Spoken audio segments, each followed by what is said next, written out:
എഫേസസുകാർക്ക് എഴുതിയ ലേഖനം 5-ാം അധ്യായം, എഫേസസ് 5 അതിൻ്റെ 18-ാമത്തെ വചനത്തിലേക്ക് വരുമ്പോൾ, എഫേസസ് 5:18 അവിടെ നമ്മൾ കാണുന്നത് ദൈവം ഒരു കൽപ്പന പോലെ നൽകിയിരിക്കുന്ന ഒരു കാര്യം: നിങ്ങൾ പരിശുദ്ധാത്മാവിനാൽ പൂരിതരാകുവിൻ.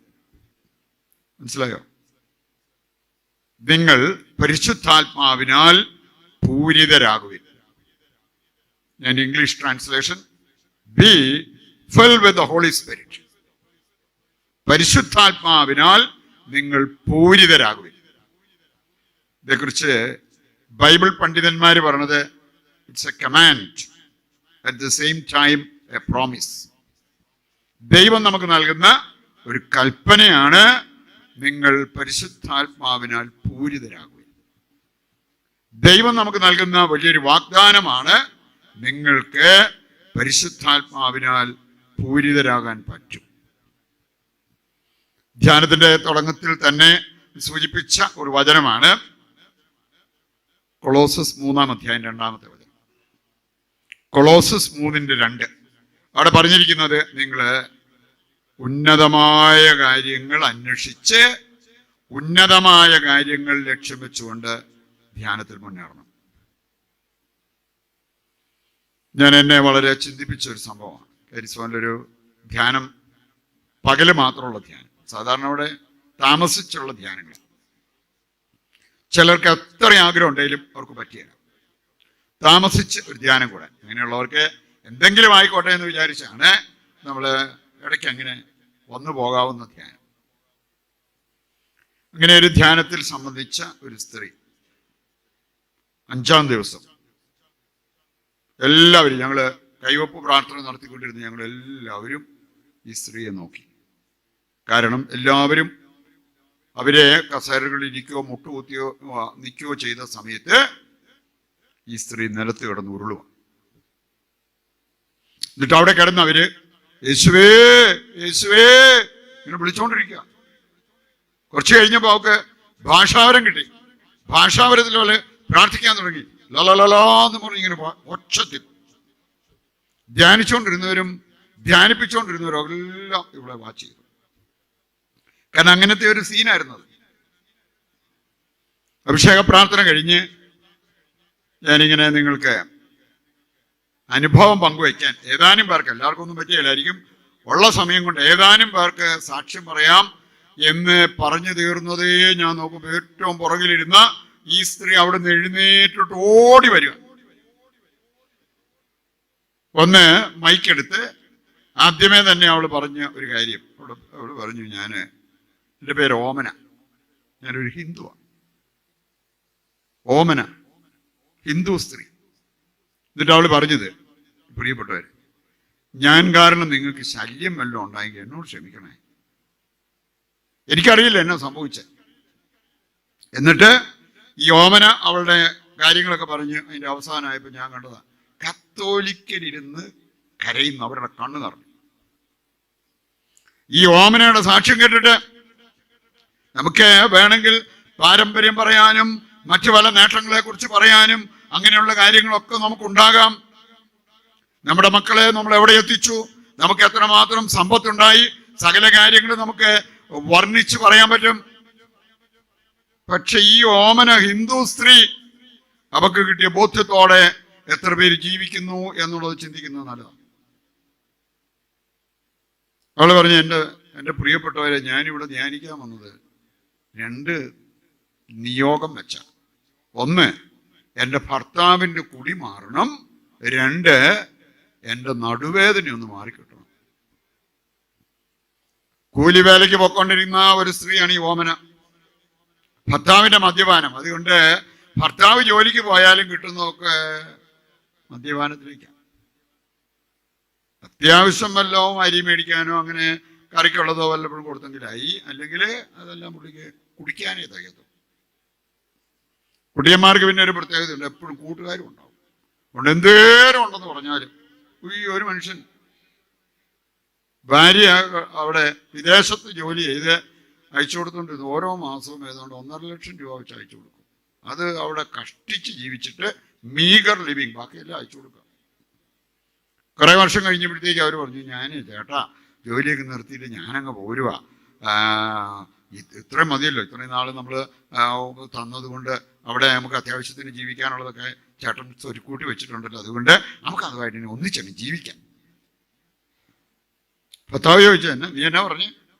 അല്ലെ ഞാനങ്ങ് പോരുവാന്ന്, ജോലി നിർത്തിയിട്ട് നമുക്ക് ഒന്നിച്ച് ജീവിക്കണ്ടേ. അങ്ങനെയാണെങ്കിൽ നീ ഇങ്ങോട്ട് പോരണ്ട, വേറെ വല്ലയിടത്തോട്ടും പോകണം.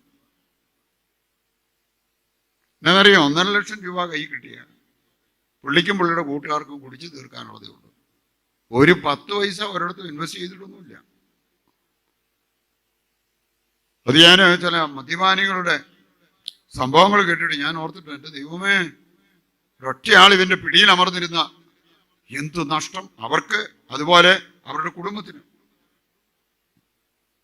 ഞാൻ എൻ്റെ കൂടെ ശുശ്രൂഷയ്ക്ക് വന്നിരുന്ന ഒരു സഹോദരൻ ഇപ്പോൾ മരിച്ചുപോയി, ഒരു ആയുർവേദ ഡോക്ടർ. അദ്ദേഹം എന്നോട് പറഞ്ഞിട്ടുണ്ട്, എൻ്റെ സാക്ഷി അച്ഛൻ എവിടെ വേണേലും പറഞ്ഞു അച്ഛൻ, ആരെങ്കിലും അത് കേട്ട് ഒന്ന് മാനസാന്തരപ്പെട്ടാൽ അങ്ങനെ ഒരു സുവിശേഷ വേല എനിക്ക് ചെയ്യാൻ പറ്റുമെന്ന് എനിക്ക് വിചാരിക്കാമല്ലോ. പുള്ളിയുടെ സാക്ഷ്യം, പുള്ളി ഒരു ഡോക്ടർ, ആയുർവേദ ഡോക്ടർ, പക്ഷെ പുള്ളി മദ്യപാനത്തിലേക്ക് പോയി. അത് കഴിഞ്ഞപ്പോൾ പിന്നെ ഈ ഒരു ചിന്തയാണ് നയിച്ചുകൊണ്ടിരിക്കണേ. നിങ്ങൾ ആ പ്രഭാഷകൻ 19:1 വായിച്ചാൽ അവിടെ പറഞ്ഞിട്ടുണ്ട്, മദ്യപനായ തൊഴിലാളി ഒരിക്കലും അഭിവൃദ്ധിപ്പെടില്ല. ചിലരുടെ ന്യായീകരണം ഞാനും കേട്ടിട്ടുണ്ട്, ഞാൻ അവിടെ കുടിക്കുന്നുണ്ടെന്ന് വിചാരിച്ചു, എൻ്റെ ഭാര്യയും പിള്ളേരൊന്നും പട്ടിണിയൊന്നും കിടക്കുന്നില്ല, അവര് വസ്ത്രമില്ലാതെ നടക്കേണ്ട ഒരു ഗതികേടൊന്നും വന്നിട്ടില്ലെന്ന്. പക്ഷെ വചനം പറയാണ്, മദ്യപനായ തൊഴിലാളി ഒരിക്കലും അഭിവൃദ്ധിപ്പെടില്ല. ഏതായാലും ഈ ഡോക്ടറിന്റെ കാര്യത്തിൽ അങ്ങനെ സംഭവിച്ചു. പുള്ളി ഭാര്യയോട് പറഞ്ഞിട്ടുണ്ട്, അത്താഴം സൂപ്പറായിട്ടുണ്ട്. കാരണം ആ സമയത്ത് പുള്ളിയുടെ വെള്ളവാടി. എന്നിട്ട് പുള്ളി ഇരുന്ന് കുടിച്ചു. പലപ്പോഴും പുള്ളി ബെഡ്റൂമിലേക്ക് പോകാറില്ല. ചിലരെ അവര് കുടിച്ചു കഴിഞ്ഞ് ആ മേശയിൽ തന്നെ തലയും വെച്ച് കിടക്കും. രാവിലെ ഭാര്യ വന്ന് നോക്കുമ്പോൾ മേശയിൽ തലേ ദിവസം പുള്ളിക്കാരത്തി വെക്കാത്ത ചില ഡിഷ് ഐറ്റം ഒക്കെ അവിടെയുണ്ട്. എന്നാന്നറിയാം, ഛർദിച്ചിട്ടോ. എൻ്റെ അമ്മോ, പത്തനംതിട്ട സൈഡിൽ ഞാനൊരു വീട് വച്ചിരിക്കാൻ പോയതാണ്. ആ വീടെന്ന് പറഞ്ഞാൽ ബ്രഹ്മാണ്ടം വീട്. എൻ്റെ അനാമവെള്ളം കുപ്പിയുടെ വെള്ളം മുഴുവൻ തീർത്തു. അത് അത്രയും തീരാനുള്ള കാരണം ഞങ്ങൾ ബേസ്മെന്റിൽ ചെന്നപ്പോൾ അവർ പറഞ്ഞു, ഇതാണ് അച്ഛാ ബാറ്. വീടിനകത്തതാണ്, ഇത് പ്രൈവറ്റാണ് കേട്ടോ, പുറത്ത് വേറെ പബ്ലിക് ബാറുണ്ട്. ബാറ് ഇപ്പം അവര് കാണിച്ചനുസരിച്ച് ഇത് സ്റ്റോർ ചെയ്ത് വെക്കാനൊരു സ്ഥലം, എടുത്തൊഴിച്ചു കൊടുക്കാനൊരു സ്ഥലം, ഇരുന്ന് കുടിക്കാനൊരു സ്ഥലം.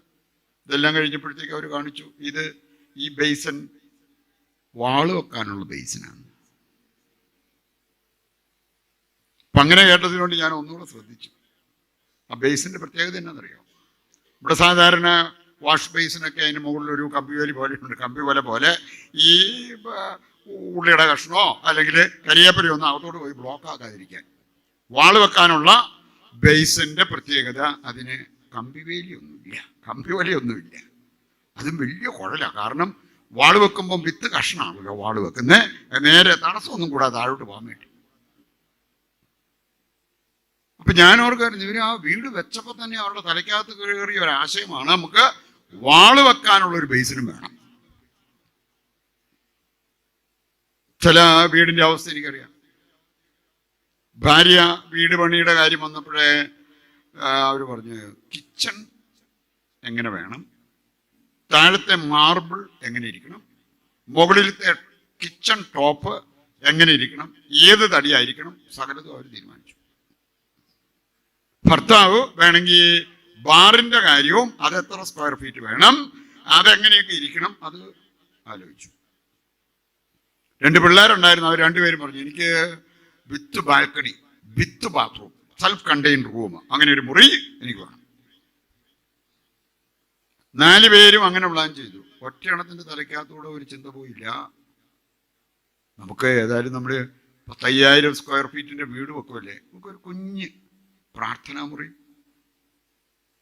A prayer room, a special place assigned for prayer. അങ്ങനെ ആരുടെയും തലയ്ക്കകത്തൂടെ പോയില്ല. ബാക്കി കാര്യങ്ങളെല്ലാം അവർ ആലോചിച്ചെങ്കിൽ നിങ്ങളൊന്ന് ചിന്തിക്കുക, ദൈവത്തിന് കൊടുത്ത സ്ഥാനം ഏതാണ്?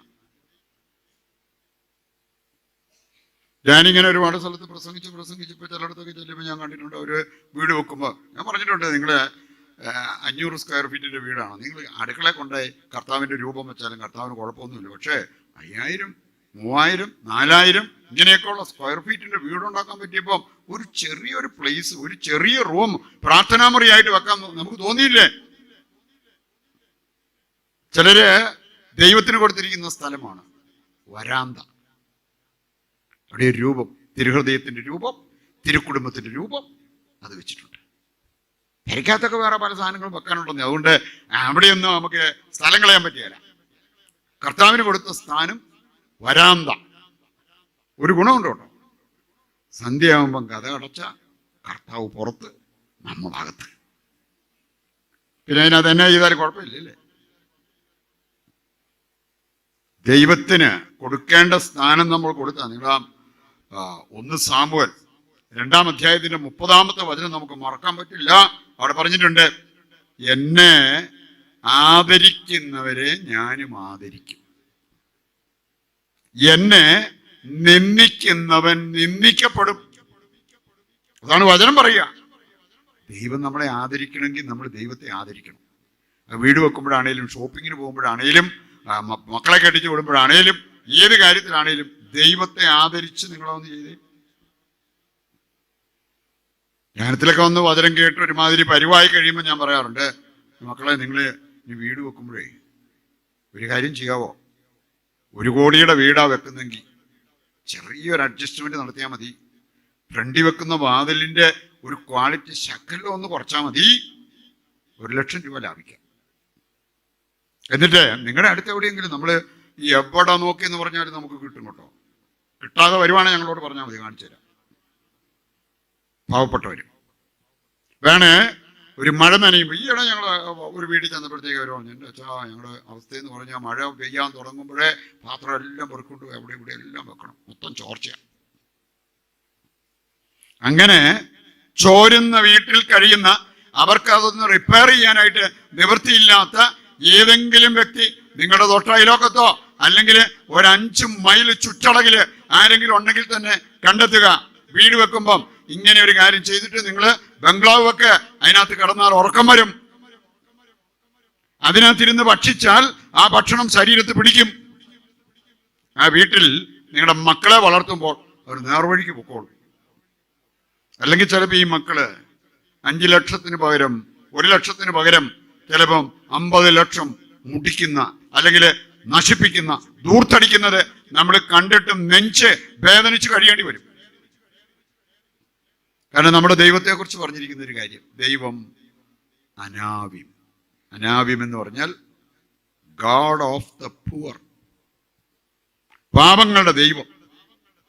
പാപങ്ങളെ കുറിച്ച് ഒരു ചിന്ത ഗലാത്യർ 2:10 വായിച്ചാൽ, ഗലാത്യർ 2:10 പൗലോസ് എടുത്തു പറയുന്ന ഒരു കാര്യമുണ്ട്, എന്നെ അവര് സുവിശേഷ വേലയ്ക്ക് വിട്ടപ്പോൾ എന്നോട് പറഞ്ഞ ഏക കാര്യം പാപങ്ങളെ കുറിച്ച് ചിന്ത വേണം. നീ നന്നായിട്ട് നല്ല ഒരുങ്ങി നല്ല വെട്ടിക്കെട്ട് പ്രസംഗം പറയണമെന്ന് പറഞ്ഞല്ല വിട്ടത്. അവിടെ പൗലോസിനെ പറഞ്ഞിരിക്കുന്ന ഒരു കാര്യമാണ്, പാപങ്ങളെ കുറിച്ച് ചിന്ത വേണം. ഈ ഒരു കാര്യം മാത്രമേ എനിക്ക് നിർദ്ദേശമായിട്ട് തന്നുള്ളൂ. ഇതിന് പുല്ല് വില കൽപ്പിച്ച് നമുക്കിഷ്ടമുള്ള കുറെ കാര്യങ്ങളൊക്കെ ചെയ്ത് വേണേ പ്രാർത്ഥനയുടെ നീളവും കൂട്ടി 1-ന് പകരം 2 കുർബാനയിലും പങ്കെടുത്ത് 2 കുർബാനയിലും വിശുദ്ധ കുർബാന സ്വീകരിച്ചെന്ന് പറഞ്ഞാലും പാവങ്ങളുടെ ദൈവം നമ്മെ അനുഗ്രഹിക്കാൻ കൈനീട്ടുവോ? പ്രിയപ്പെട്ടവരെ, ഞാൻ സൂചിപ്പിച്ച വൈദ്യൻ,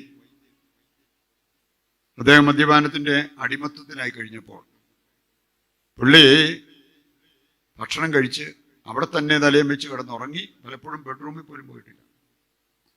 ഭാര്യ കുറച്ച് കഴിയുമ്പോഴേ ഈ മനുഷ്യന്റെ സ്വഭാവമൊക്കെ മാറി, സംസാരത്തിലൊക്കെ ഒരു മാറ്റം വരുമ്പോഴത്തേക്കും പുള്ളിക്കാരൻ എഴുന്നേറ്റ് പോകും.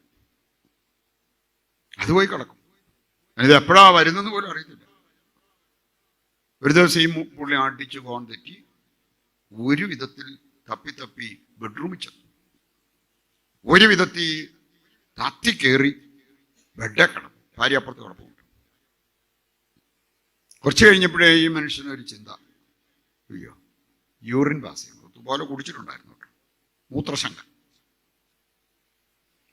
ചങ്കേട്ടാ 3-4 പേര് ഒരു കുടിച്ച് കൂത്താടി ഇങ്ങനെ ഇരുന്ന സമയത്താ ഒരുത്തൻ പറഞ്ഞു, എനിക്ക് ടോയ്ലറ്റിൽ പോകണം, ടോയ്ലറ്റ് പോയിട്ട് വരാം. പൊക്കോളം പറഞ്ഞു. അവൻ പോയി ബാത്റൂമിൽ കയറി, കഥ അടച്ചു, കുറ്റിയിട്ടു, എല്ലാം ക്ലിയറാക്കി. ഇത് കഴിഞ്ഞ് പുള്ളി യൂറിൻ പാസ് ചെയ്തു, കുറ്റിയൂരി പുറത്ത് വന്നു. ഇവരുടെ അടുത്തേക്ക് വന്നപ്പോൾ ഇവരെല്ലാം ഇവനെ നോക്കിയിട്ട് ചിരിയോട് ചിരിയാ. നീ ഫുൾ പോസാണോ എന്ന് ചോദിച്ചു. എന്നാന്ന് ചോദിച്ചപ്പോഴാണ് പറഞ്ഞു, ഇതെന്നെ പറ്റി, നിന്റെ പാൻ്റെല്ലാം ഇങ്ങനെ നനഞ്ഞിരിക്കണം. പുള്ളിക്ക് പറ്റിയത് എന്നാന്നറിയോ? ബാത്റൂമിൽ കയറി കുറ്റിയിട്ടു, ഇങ്ങനെയുള്ള കാര്യങ്ങളെല്ലാം ചെയ്തു. പക്ഷെ പ്രധാനപ്പെട്ട ഒരു കാര്യം മറന്നുപോയി, സിപ്പ് ഊരാനായിട്ട്. പാൻറ്റിൻ്റെ സിപ്പ് അത് ഊരാതെ ആ പുള്ളി മൂത്രം ഒഴിച്ചു. അതുകൊണ്ടാണ് അത് ഒഴുക്കിക്കൊണ്ട് വന്നിരിക്കുന്നത്. ഏതായാലും നമ്മുടെ ആയുർവേദ ഡോക്ടർ പുള്ളി ഇങ്ങനെ ഒരു ആവശ്യം വന്നപ്പോൾ പുള്ളി പൂസ. അപ്പം ആ പൂസിൽ പുള്ളി ഇങ്ങനെ ചിന്തിക്കുക, എഴുന്നേറ്റ് നടവാതിക്കലേക്ക് പോകാം. ഇവിടെ മുറ്റത്തോട്ടൊന്നും ഇറങ്ങണ്ട, മുറ്റത്തൊക്കെ ഇറങ്ങി വല്ല പാമ്പുണ്ടോ എന്ന് ആർക്കറിയാം. ഈ പുള്ളി അതിലും വലിയ പാമ്പായിട്ടാണ് നിൽക്കണം, എന്നിട്ടും പാമ്പിനെ പേടിയാണ്. ഏതായാലും പുള്ളി തപ്പി ചെന്ന് നടവാതിക്ക് ചെന്നു, കതവ് തുറന്നു, അവിടെ നിന്ന് മുറ്റത്തോട്ട് മുള്ളിക്കൊണ്ടിരിക്കുക. അപ്പോഴാണ് തൊട്ടപ്പുറത്ത് കിടന്ന ഭാര്യ, എൻ്റെ ദൈവമേ ഇതെന്നാ. അവരെഴുന്നേറ്റ് നോക്കിയപ്പോഴത്തേക്കും അവരുടെ മേത്തോട്ട് എന്തോ വീഴുന്നുണ്ട്. അവര് നോക്കിയപ്പോ തൂണുപോലെ ഈ മനുഷ്യൻ കട്ടിലേ നിൽക്കുക.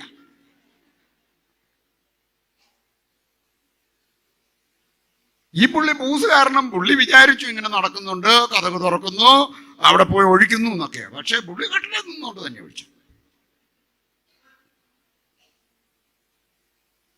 അത് അവിടെ കിടന്ന് ബഹളം ഉണ്ടാക്കി. ഞാൻ പിള്ളേരെ വിളിക്കാം, അവരും ഒന്ന് കാണട്ടെ എന്നൊക്കെ പറഞ്ഞ് ബഹളം ഉണ്ടാക്കി. വേണ്ട, പിള്ളേരെ ഒന്നും വിളിക്കണ്ട. പിന്നെ ഞാൻ തന്നെ ആണ്ട് തറയിലെല്ലാം മൂത്രം കിടക്കുന്നു. ഞാൻ തന്നെ തൂത്തോളം. ഒരു ആയുർവേദ ഡോക്ടറാവട്ടോ, ഇത്രയും തറപ്പണി ചെയ്യേണ്ടി. പുള്ളി ഒരു പഴയ ബെഡ്ഷീറ്റ് അതിൻ്റെ എടുത്തുകൊണ്ട് വന്ന് തറ കുത്തിയിരുന്ന് ഒപ്പിയെടുക്കുക, തൂത്തെടുക്കുക. പ്രിയപ്പെട്ടവര്, ദൈവവചനം പറയുന്നത് സത്യമാണ്. അവിടെ പറഞ്ഞിരിക്കുന്നത് മദ്യപനായ തൊഴിലാളി ഒരിക്കലും അഭിവൃദ്ധിപ്പെടില്ല. ഇങ്ങനെ ഒരു വ്യക്തി മൂലം ഉണ്ടാകുന്ന അവസ്ഥകൾ ഞങ്ങളുടെ കരിസോനിലൊരു അപ്പച്ചനെ ധ്യാനിപ്പിക്കാറുണ്ട്. മാരുതി ഡിസയർ കാർ, നല്ല എന്ന് പറഞ്ഞാൽ സാമ്പത്തിക ശേഷിയൊക്കെയുള്ള കുടുംബം. ഈ പുള്ളിയെ കൊണ്ടുവന്നിട്ട് മകൻ എൻ്റെ അടുത്ത് വന്ന് ചോദിച്ചു, അച്ഛാ അപ്പനെ ധ്യാനിക്കാൻ കൊണ്ടുവന്നിട്ടുണ്ട്, അപ്പനെ ധ്യാനത്തിൽ ചേർക്കാൻ എടുക്കുവോ അച്ഛാ? അയ്യോ അതിനെ എടുക്കാൻ ഇച്ചിരി വെള്ളമാണ്. അത് സാരമില്ല, ഇങ്ങോട്ട് കൊണ്ടുവരാണേ ഞാൻ പ്രാർത്ഥിച്ചു വിടാം, എന്നിട്ട് അങ്ങോട്ട് മുറിയിൽ എവിടെയെങ്കിലും ഇന്ന് കിടത്തിയിട്ട് നാളെയാണേലും കൂടിയാൽ മതി. എൻ്റെ അച്ഛാ അങ്ങനെയൊന്നും കൊണ്ടുവരാൻ പറ്റിയല്ല എന്ന് പറഞ്ഞാൽ പുള്ളി ഫുൾ പൂസ്. ഞാൻ പറഞ്ഞു എന്നാൽ ഞാൻ അങ്ങോട്ട് വരാം. അങ്ങനെയാണ് ഞാൻ ഈ ഒരു വന്ന വണ്ടിയൊക്കെ കാണാനിട വന്നത്.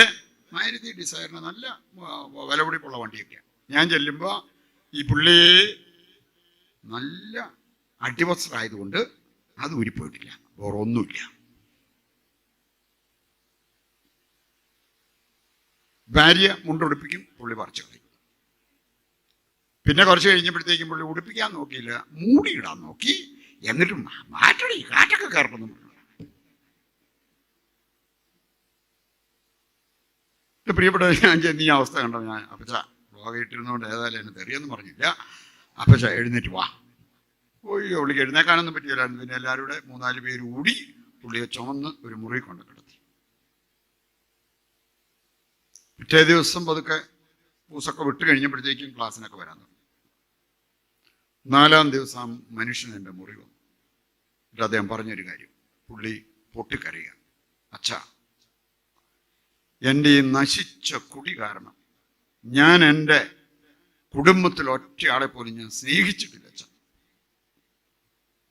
എൻ്റെ മക്കൾ 2 മക്കളുണ്ട്, 2 മക്കളെ അതിലൊരാളാണ് കൊണ്ടുവന്നത്. അച്ഛൻ കണ്ടോ, അവൻ എന്ത് സ്നേഹത്തോടെയാണ് എന്നെ കൊണ്ടുവന്നത്.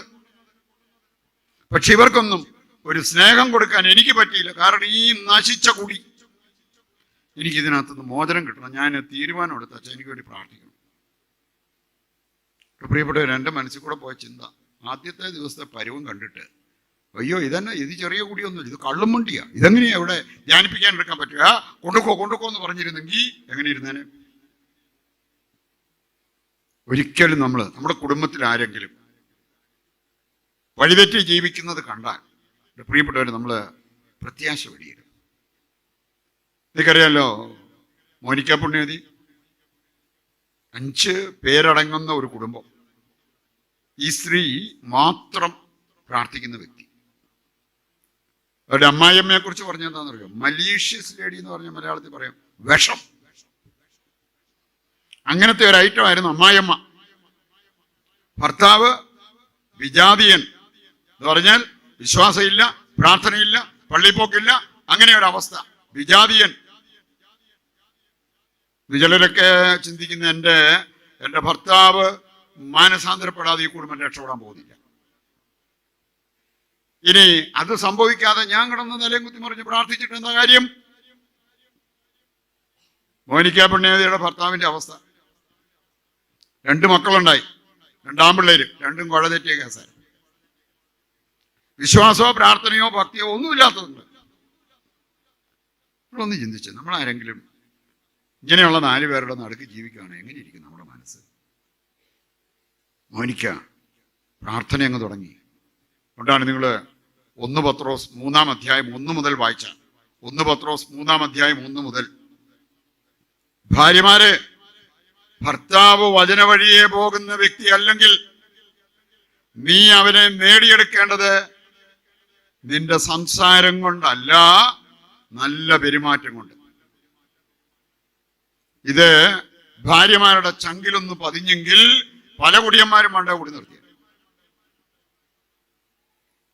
ഒരു പുള്ളി പറഞ്ഞു, ഞാൻ രണ്ടെണ്ണം അടിച്ച് നിർത്താൻ വേണ്ടി തുടങ്ങിയതാണ്, പക്ഷെ എൻ്റെ ഭാര്യയുടെ വർത്തമാനം കാരണം ഞാൻ ആ കുപ്പി തീർത്തിട്ട് വർണ്ണം കൂടെ മേടിച്ചു.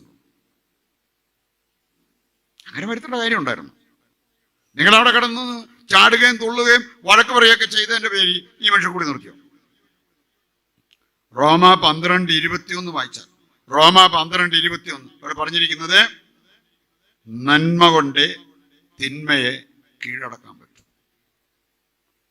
അതുകൊണ്ടാണ് പത്രോസ്ലിയ പറഞ്ഞത്, നിന്റെ സംസാരമല്ല ഇവിടെ വേണ്ടത്, നല്ല പെരുമാറ്റം. നന്മ കൊണ്ട് തിന്മയെ കീഴടക്കാൻ പറ്റും. അമേരിക്കയിൽ ഒരു ഭർത്താവിൽ നിന്ന് ഞാൻ കേട്ടാ, ഞാൻ കുടിച്ച് എനിക്ക് വണ്ടി എടുക്കാൻ മേലാത്ത ഒരു സിറ്റുവേഷനിൽ കിടന്നപ്പോൾ എൻ്റെ ഭാര്യ ജോലിയിലായിരുന്നു.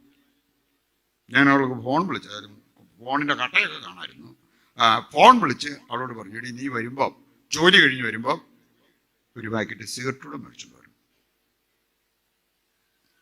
അതിനാ ചേട്ടാന്ന് ചോദിച്ചു. അത് ഞാൻ 2 അടിക്ക് എനിക്ക് വണ്ടി എടുക്കാൻ പറ്റിയല്ല, നമുക്ക് സിഗരറ്റ് മേടിച്ചു പോവാം.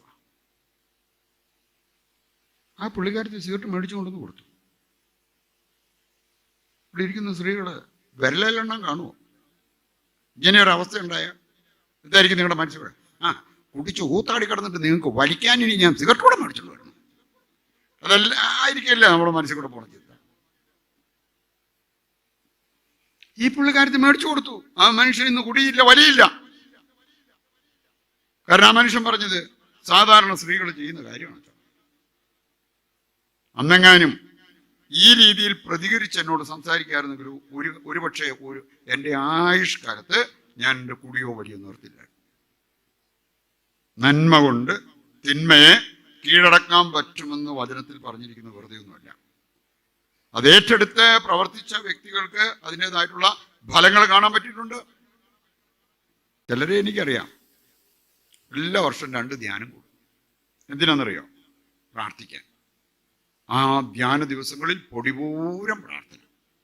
ഒരു ധ്യാനം കഴിഞ്ഞാൽ പിന്നെ എന്നാ പ്രാർത്ഥന? അടുത്ത ധ്യാനത്തിന്. അങ്ങനെ പ്രാർത്ഥിക്കാൻ ആർക്കാവും ബുദ്ധിമുട്ട്? 2-3 ധ്യാനം കൂടാൻ വേണേ, വലിയ കഷ്ടപ്പാടൊന്നുമില്ല, 4-5 ദിവസത്തെ കാര്യം. ഇതുകൊണ്ട് ശരിക്കും നമുക്ക് ആത്മീയ വളർച്ച ഉണ്ടാകാൻ പോകുന്നില്ല.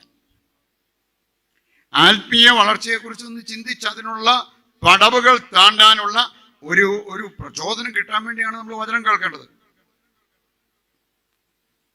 ലൂക്കാ 11-ാം അധ്യായം വായിച്ച യേശു പഠിപ്പിച്ച കാര്യം, പ്രാർത്ഥനയെക്കുറിച്ച് പറയുമ്പോൾ പറഞ്ഞത് അന്നന്ന് വേണ്ടുന്ന ആഹാരത്തിന് വേണ്ടി ഓരോ ദിവസം ചോദിച്ചോളാം.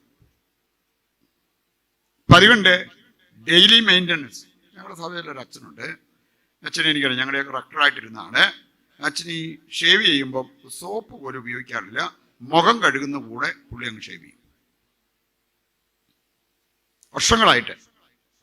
പക്ഷേ ആ പുള്ളി ഒരു ദിവസം പോലും ഷേവ് ചെയ്യാതിരുന്നാൽ പിന്നെ അത് അത്രയ്ക്ക് എളുപ്പമായി വരില്ല. വല്ലപ്പോഴും ഷേവ് ചെയ്യുന്നവരാണ് നമ്മൾ സോപ്പൊക്കെ കുത്തിക്കയറ്റി എന്തെല്ലാം അഭ്യാസം കാണിച്ചാലാണ് വലിയ വേദന ഇല്ലാതെ ഒന്ന് ഷേവ് ചെയ്തെടുക്കാൻ പറ്റുക. ഡെയിലി മെയിൻ്റനൻസ് പ്രാർത്ഥനയുടെ കാര്യത്തിലാണെങ്കിലും അത് വന്നാൽ അതിൻ്റെതായിട്ടുള്ള നേട്ടം നമുക്ക് കാണാൻ പറ്റും. അതുകൊണ്ട് പ്രിയപ്പെട്ടവർ, ശരിക്കും നമുക്ക് ആത്മീയ വളർച്ച, നിങ്ങൾ എഫേസസ് 4:15 വായിച്ചു. എഫേസസ് 4:15 അവിടെ പറഞ്ഞിരിക്കുന്നത് സത്യത്തിൽ സ്നേഹത്തിൽ സത്യം പറഞ്ഞ് സ്നേഹത്തിൽ സത്യം പറഞ്ഞ് ശിരസായ ക്രിസ്തുവിലേക്ക് എല്ലാ വിധത്തിലും നാം വളരണം. എല്ലാ വിധത്തിലുമുള്ള വളർച്ച.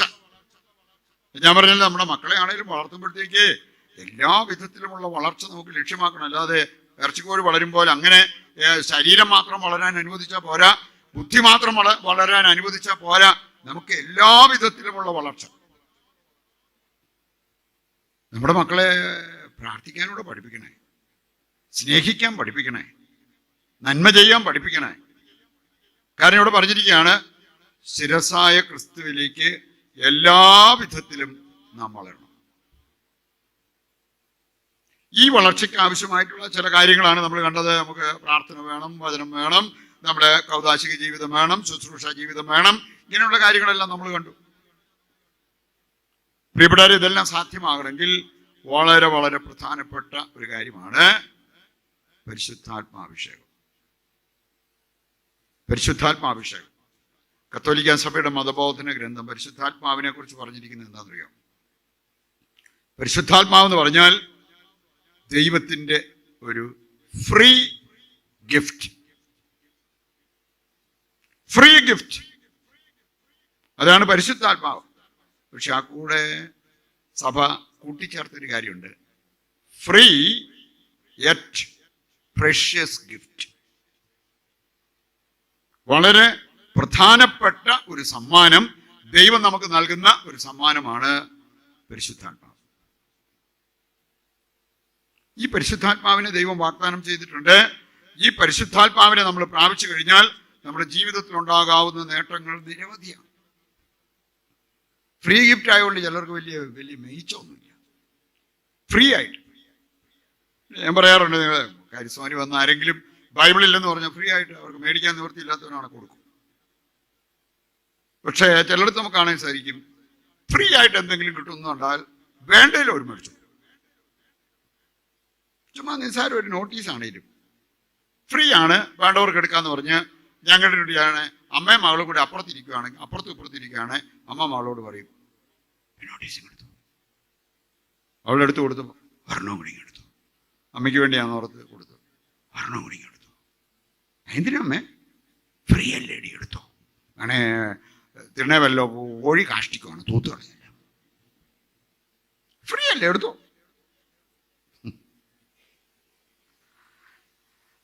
ഞാൻ പറയാറുണ്ട്, നമ്മള് വചനത്തിന് നമ്മുടെ ജീവിതം കൊടുക്കുമ്പോൾ വില കൊടുക്കണം. വിശുദ്ധ കുർബാന അർപ്പിക്കാൻ പോകുമ്പോൾ വില കൊടുക്കണം. എനിക്കിതേക്കുറിച്ച് ബോധ്യമുള്ളതുകൊണ്ടാണ് ഇന്നലെ ഞാൻ പറഞ്ഞത്, കുർബാനയ്ക്ക് നിങ്ങൾ പോകുന്നുണ്ടെങ്കിൽ വിശുദ്ധ കുർബാന സ്വീകരണം നടത്തണം. ഞാൻ ചിലര് ആ സമയത്ത് മാറി നിൽക്കുന്നത് കണ്ടിട്ട് എനിക്ക് വളരെ വിഷമം തോന്നിയിട്ടുണ്ട്. കുർബാന സ്വീകരിക്കാതെ മറുവശത്തോട് നോക്കുമ്പോൾ കൊച്ചുപിള്ളേര് അമ്മയുടെ കയ്യിലിരുന്ന കൊച്ചാണ്. ആ കൊച്ച് അമ്മയുടെ വായിലേക്ക് വിരൽ കുത്തി കയറ്റിക്കൊണ്ട് അത് എനിച്ചതാ. ആ പിള്ളേരുടെ ആഗ്രഹം കേട്ടോ. പക്ഷെ നമുക്ക് അവകാശപൂർവ്വം സ്വീകരിക്കാവുന്ന കുർബാന സ്വീകരിക്കാൻ നമ്മൾ പോകുക. ഒരു മാർപ്പാപ്പ പറഞ്ഞാണ്, നിങ്ങൾ എവിടെയെങ്കിലും ചെല്ലുമ്പോൾ അവിടെ കുറച്ച് മോതിരങ്ങൾ വെച്ചിട്ടുണ്ട്. ചിലതൊക്കെ ചുമ്മാ സാധാ മോതിരം, വേറെ ചിലതൊക്കെ ഡയമണ്ട് പതിച്ച മോതിരം, വലിയ വിലപിടിപ്പുള്ള മോതിരം. ഏത് വേണേലും എടുക്കാം എന്ന് പറഞ്ഞ ഏതെടുത്താലും 10 രൂപ എന്നല്ല, ഏതെടുത്താലും 1 പൈസയും വേണ്ട. നിങ്ങൾ ഏതെടുക്കും? അവിടെ കാണാം ഇടി. ചിലർക്ക് പിന്നെ കൺഫ്യൂഷനാണ് അല്ലേ? ചില ഞാൻ കണ്ടിട്ടുണ്ട്, ബസ്സേ കയറിയിരിക്കുമ്പോഴാണേലും ആകെപ്പാട് 1 സീറ്റേ ബാക്കി ഉണ്ടായിരുന്നുള്ളൂ. ഓടിപ്പോയി അതായിരുന്നിട്ട് യേശുവെ നന്ദി, ദൈവമേ സ്തുതി, നീ തന്ന സീറ്റിന് നന്ദി. എങ്ങാനും 5-6 സീറ്റ് അവിടെ ഒഴിവായിട്ട് കിടക്കുന്നുണ്ടെങ്കിൽ ചിലരെ കാണാൻ സാധിക്കും. സർക്കസ് കളിയാണ്. 1 സീറ്റ് ഇരുന്ന് നോക്കി, അപ്പുറത്തെ സീറ്റ് ചിലപ്പോൾ അവിടെ നിന്നായിരിക്കില്ല ഇത് സൂര്യപ്രകാശം വരുന്ന, എന്നാൽ ഇപ്പുറത്തിരുന്ന് നോക്കാം, ഓട് നടപ്പം.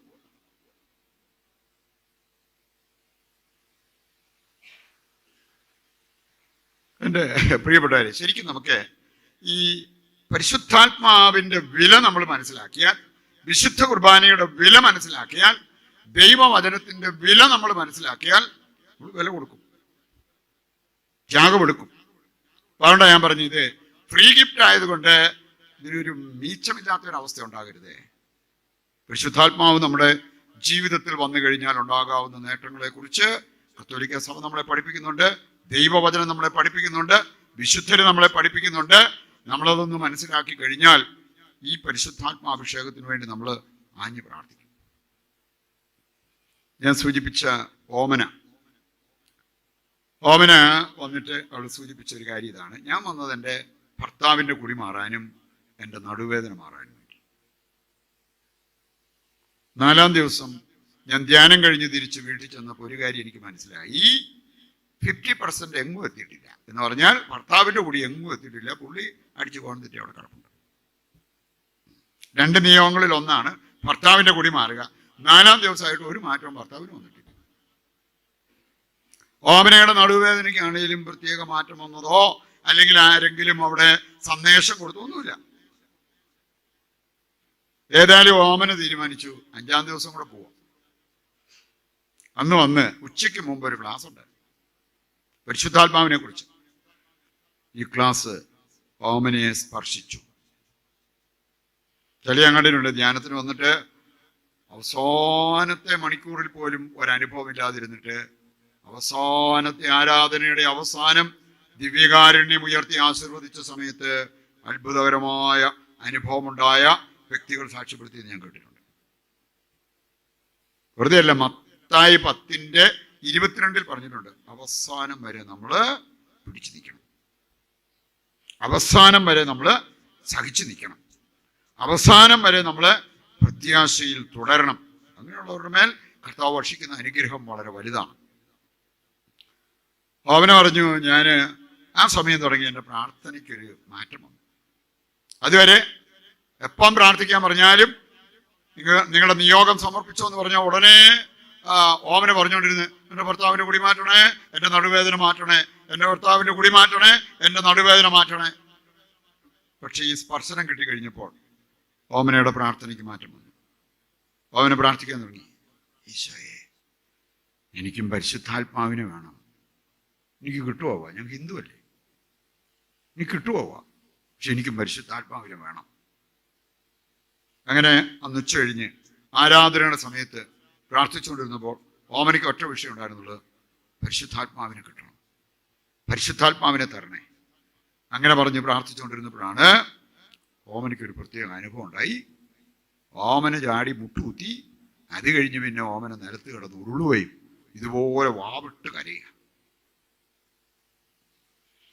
ഇതെല്ലാം പറഞ്ഞിട്ട് ഓമന സൂചിപ്പിച്ചൊരു കാര്യം, അവിടെ ഇരുന്ന കത്തോലിക്കരുടെ കണ്ണ് നിറയുന്നത് ഞാൻ കണ്ടതാണ്.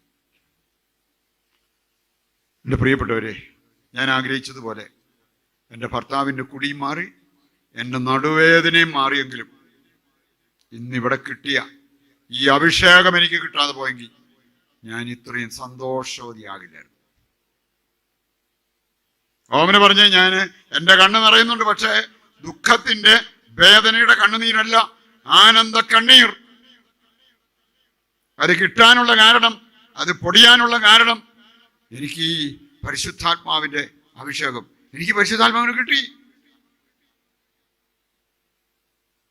ഇത്രയും വലിയൊരു പ്രൊവിഷൻ നമ്മുടെ മുമ്പിലുള്ളപ്പോൾ നമ്മളിങ്ങനെ കർത്താവേ എൻ്റെ ആട് വെറ്റിട്ട് പാല് കുറവാ, ഇച്ചിരൂടെയൊക്കെ ഒന്ന് കൂട്ടി തരണം കേട്ടോ. കർത്താവേ, എൻ്റെ കൊച്ചിൻ്റെ കാലയിൽ ഒരു ചൊറിവ് പോലെയുണ്ട്, എൻ്റെ ദൈവമേ അത് സുഖപ്പെടുത്തണേ. കർത്താവേ, ഇന്നലെ ഞാൻ ബാത്റൂമിൽ നിന്ന് ഇറങ്ങിയപ്പം 5-6 മുടിയെങ്കിലും കൊഴിഞ്ഞു പോയി കേട്ടോ. ഇതുപോലെ കൊഴിഞ്ഞ് എന്താകുമ്പോ? ഇതൊക്കെയാണോ നമ്മള് ധ്യാന ദിവസങ്ങളിൽ വെക്കേണ്ട വിഷയങ്ങൾ? ഇതിനേക്കാളൊക്കെ ഉന്നതമായ എന്തുമാത്രം കാര്യങ്ങളുണ്ട്. മത്തായി 6:33 വായിച്ച അവിടെ പറഞ്ഞിരിക്കുന്നത് എന്താ? മത്തായി 6:33, നിങ്ങൾ ആദ്യം ദൈവരാജ്യവും അവിടുത്തെ നീതിയും അന്വേഷിക്കുക.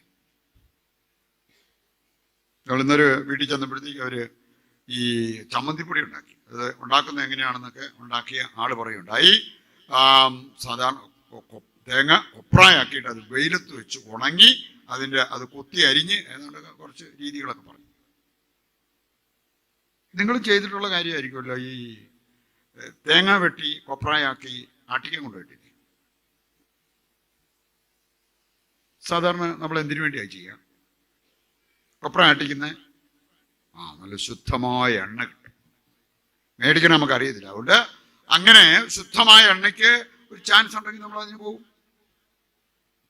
ശുദ്ധമായ എണ്ണ. ഈ കൊപ്ര ആട്ടുമ്പോൾ എണ്ണയുടെ കൂടെ വരുന്ന ഒരു സാധനം കൂടിയുണ്ട്, അതിനാ പിണ്ണാക്ക്. ഇവിടെ ഈ കട്ടപ്പനയിൽ ആരെങ്കിലും ഏതെങ്കിലും വീട്ടിലൊരാള് അങ്ങനെ ഇരുന്നപ്പോൾ പെട്ടെന്നൊരു ചിന്ത, ഒത്തിരി നാളായില്ല പിണ്ണാക്ക് തിന്നിട്ട്, എന്നാ പിന്നെ കുറച്ച് തേങ്ങ വെട്ടി കൊപ്രയാക്കി ആട്ടിച്ച പിണ്ണാക്ക് തിന്നാലോ. അങ്ങനെ എങ്ങാനും വല്ലവരും ചെയ്യുവാണെങ്കിൽ അവനെ എന്തായിരിക്കും നമ്മൾ പറയുക? അതല്ലേ ഒരാള് കൊപ്രാട്ടിക്കാൻ പോയതാണ്, അവിടെ ഒരുപാട് എണ്ണയും കിട്ടി, പിന്നെ 5-6 കിലോ പിണ്ണാക്കും കിട്ടി. പുള്ളി ഈ പിണ്ണാക്കിനെ കുറിച്ചുള്ള ചിന്ത കാരണം എണ്ണ എടുക്കാൻ മറന്നുപോയി. അത് അവിടെ ഇരിക്കുക, ഇതും തലയെ വെച്ചുകൊണ്ട് തിന്നോണ്ട് പോവുക. എൻ്റെ ദൈവമേ, എന്ത് പരിതാപകരമായി. ഒരുപാട് പേരിന്ന് ധ്യാനം കൂടുമ്പോൾ ഈ പരിശുദ്ധാത്മാവിനെ കുറിച്ചൊന്ന് ചിന്തിക്കുക പോലും ചെയ്യാതെ, കർത്താവേ എൻ്റെ വായിക്കാത്ത അൾസർ അതൊന്ന് മാറ്റി കിട്ടണേ, അല്ലെങ്കിൽ ആ പ്രശ്നം ഈ പ്രശ്നം, ഇത് മാത്രം പറഞ്ഞ് ആ ധ്യാനം ഒതുക്കുക എന്ന് പറഞ്ഞാൽ പരിതാപകരം. പ്രിയപ്പെട്ടവർ, നമ്മുടെ ഏത് പ്രശ്നത്തിനും പരിഹാരമായി മാറുന്നത് ഈ പരിശുദ്ധാത്മാവിൻ്റെ അഭിഷേകം. ഒത്തിരി പേരെ ഞാൻ കണ്ടിട്ടുണ്ട്, അവര് ലൊക്കേഷൻ മേടിക്കും. ഞങ്ങളിപ്പോൾ ഒരു സ്ഥലത്ത് ഒരു കൺവെൻഷൻ വിളിച്ചിട്ടുണ്ട്. അപ്പോൾ അവരോട് ഞാൻ ഓൾറെഡി പറഞ്ഞു, നിങ്ങൾ ആ ലൊക്കേഷൻ സമയം പോലെ ഒന്ന് ഇട്ടേ, അപ്പോൾ അത് വെച്ചങ്ങ് വരാമല്ലോ. ലൊക്കേഷൻ ഇട്ട് അങ്ങ് പോവാണ്, എന്ത് സുഖമാണ്. ഓരോ സ്ഥലത്തും തിരിയേണ്ടത് അതിന് മുമ്പ് തന്നെ ഇത് പറഞ്ഞു തരും, മേക്ക് എ റൈറ്റ് ടേൺ. അങ്ങനെ അങ്ങോട്ട് തിരിഞ്ഞാൽ മതി, ലക്ഷ്യത്തിൽ കൊണ്ടെത്തി. ഇതുപോലെ നമ്മളെ നയിക്കുന്ന ഒരു ദൈവമാണ് നമ്മുടെ ദൈവം എന്ന് സൂചിപ്പിക്കുന്ന ഒരു വചനമുണ്ട്. അറിയോ? ലൂക്ക 12:11-12 വചനങ്ങൾ. ലൂക്കായുടെ സുവിശേഷം 12-ാം അധ്യായത്തിന്റെ 11-12 പറഞ്ഞിരിക്കുന്നത് എന്താണെന്നറിയോ? നിങ്ങൾ എൻ്റെ നാമത്തിൽ നിലകൊള്ളുമ്പോൾ എന്ത് പറയണം, എങ്ങനെ പറയണം, ഇതൊന്നും ചിന്തിച്ച് ആകുലപ്പെടേണ്ട. നിങ്ങൾ പറയേണ്ടത് തക്ക സമയത്ത് പരിശുദ്ധാത്മാവിലൂടെ നിങ്ങൾക്ക് നൽകപ്പെടും. ഞാൻ കേട്ട എൻ്റെ കാതില് ഒരു യുവതി പറഞ്ഞാണ്, അവളൊരു എക്സാം IELTS പോലത്തെ ഒരു എക്സാമിന് പോയിട്ട് എക്സാം കഴിഞ്ഞ് അവൾ ഫോൺ വിളിച്ചു. ഞാൻ കാര്യസ്ഥനാണ് എന്ന് പറഞ്ഞു കഴിഞ്ഞപ്പോഴേ അവൾ പറഞ്ഞൊരു കാര്യം, അച്ഛാ ദൈവവചനം സൂപ്പറാണ് അച്ഛാ, സൂപ്പർ. അതെന്നു ചോദിച്ചു. ഇപ്പോഴവള് പറഞ്ഞ്, ഞാൻ പരീക്ഷ കഴിഞ്ഞു അച്ഛനറിയോ, ഞാൻ എക്സാമിനറുടെ മുമ്പിൽ ഇരുന്നപ്പോൾ എൻ്റെ അനുഭവം ആരാണ്ട് എന്നോട് പറഞ്ഞു തരും പോലെ, ഞാൻ എന്തു പറയണം പറഞ്ഞു തരും പോലെ. ഇത് കഴിഞ്ഞപ്പം എക്സാമിനർ എന്നോട് പറഞ്ഞു എക്സലന്റ്. അവൾക്ക് അപ്പോഴേ അറിയാമായിരുന്നു നല്ല റിസൾട്ട് വരുമെന്ന്.